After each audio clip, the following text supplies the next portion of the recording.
السلام عليكم اخواتي. اليوم نقدم لكم مسكوتشو. بالنسبه للبيض عندي 5 بيضات، عندي الكؤوس تاع ام وليد 75 يعني كاس مش معمر، كاس حليب نفس الكاس، عندي كاس سكر. انا هنا فقط عندي كاس السكر البني، يعني تقدروا ديروا الابيض، انا ما عنديش الابيض درت البني. واللافاني خميره 15 غرام، والفارينه بالنسبه للفارينه زوج كيسان كيلو بنفس الكاس هذا، زوج كيسان فارينه، ونصيروهم نغربلوهم قبل الوقت. المهم دركا راني حطيت قرصه تاع ملح مع ندير السكر،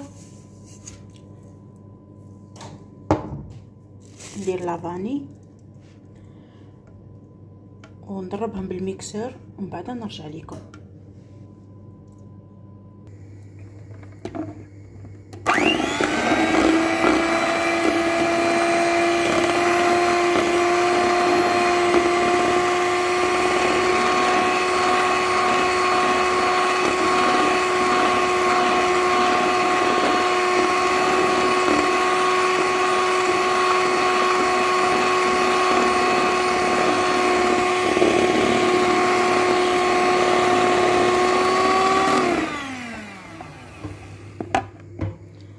دركا بعد ما طلعت البيض مع السكر واللافاني نزيدو الزيت.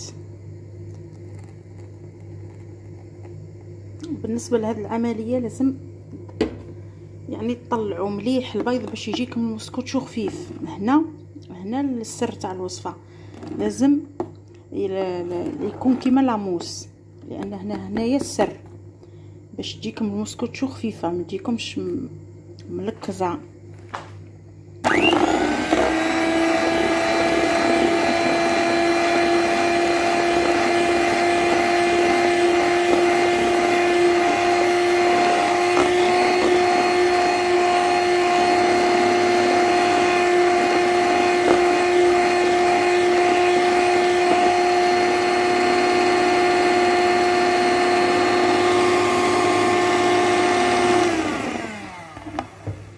نزيد نكمل ندرب مليح ونرجع لكم.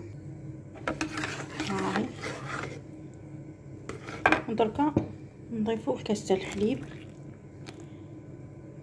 بالنسبه لكاس الحليب والبيض لازم يكونوش باردين، تجبدوهم قبل من الثلاجه باش تصدق لكم الوصفه. اي وصفه لازم يكونوا في درجه حراره الغرفه. هنا دركا نضيف زوج كيسان تاع فارينه. هذا الكاس الاول دركا نصيرو ونحطو.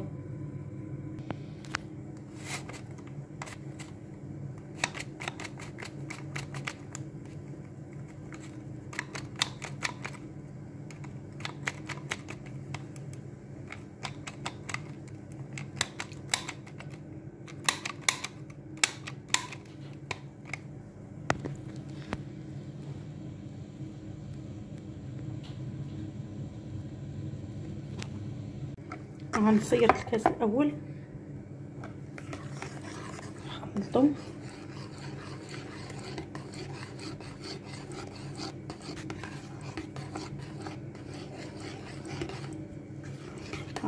ودركا راني زوجت الكاس الثاني نحط فيه الخميره باش نصيرهم مع بعضها. كيس تاع خميره تاع 15 غرام.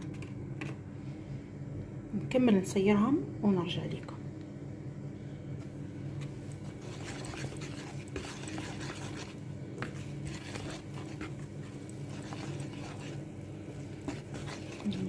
نخلطها ومن بعد ندهن المول تاعي نفرغها فيه، نحطوها على درجه حراره.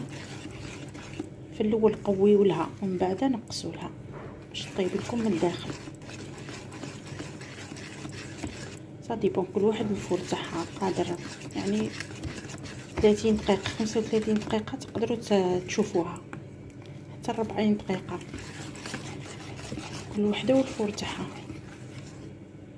ل 40 45 دقيقه كافيه.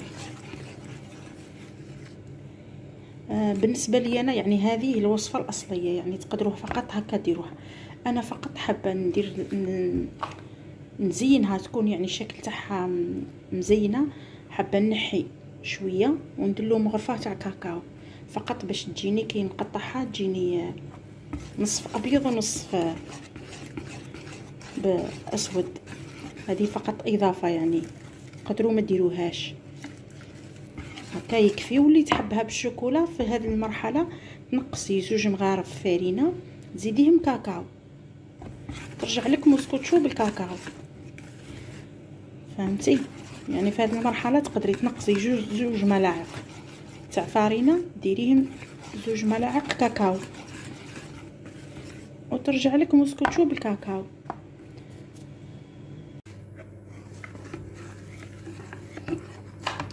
هنا كما قلت لكم انا حبيت فقط ندير لها ديكور، نقصت شويه من الخليط ودرت له ملعقه تاع كاكاو باش كي نقطعها تجي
دركا. هذه هي دوكا ندخلها الطيب كما قلت لكم. في الاول ديروا درجه الحراره تكون قويه ومن بعد نقصوا لها درجه حراره متوسطه كل وحده والفرن تاعها. حوالي 40 45 دقيقه تكون واجده ان شاء الله. المهم 30 دقيقه انا نكونطروليها.